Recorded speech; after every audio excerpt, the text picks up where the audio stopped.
We're making egg bites and snowflakes unique using a snowflake-shaped muffin pan to make individual portions for your friends and family. So let's get cracking. I promise you, it's gonna be an excellent time. Let's start with our snowflake pancakes, and this is a really fun tip. Instead of just making the pancakes on the griddle, I'm using a snowflake muffin tin. I just love the shape of these, they're so super cool. For my mix, I'm using a mix that has added protein. I'm always trying to find ways to add protein. So I'm adding just water, a little vanilla extract, and then I'm gonna add in my dry mix. Now, a 1/4 cup is gonna be almost perfect for this muffin pan. So you wanna fill it about 3/4 of the way up.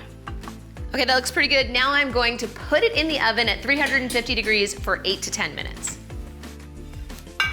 Look at that, and now I'm just gonna top them with some berries. I've got a mix of blackberries and raspberries and blueberries. I like to put a little bit of powdered sugar, and this little guy right here is a baker's dusting wand for sugar. Look at how fun that is. And that's it.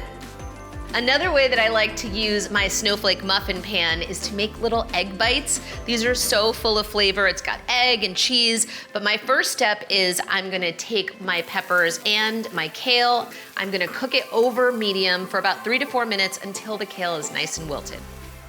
Okay, so I've got my wilted kale and my peppers, and now it's time to create our mixture for our egg bites. I've got 4 eggs here. I'm just gonna add 2 more, some salt, and some pepper. Okay, now I'm gonna add in some shredded cheese, and I've got some chopped chives. Yum! And then I'm gonna add in my kale and peppers. And just whisk that all in together. So now, just pour them right into your muffin pan. I'm gonna fill them up about 3/4 of the way up. I'm just gonna put these onto a rimmed baking sheet. These are gonna go in at 375 degrees for about 20 to 25 minutes. Just gonna pop them onto a tray. And now I'm just gonna top them with some more chopped chives. Perfect, and they're ready to serve. These egg bite snowflakes look so good, and our pancake snowflakes will be perfect paired with a little super berry syrup. And just like real snowflakes, no two are alike, but I know our guests are gonna love them.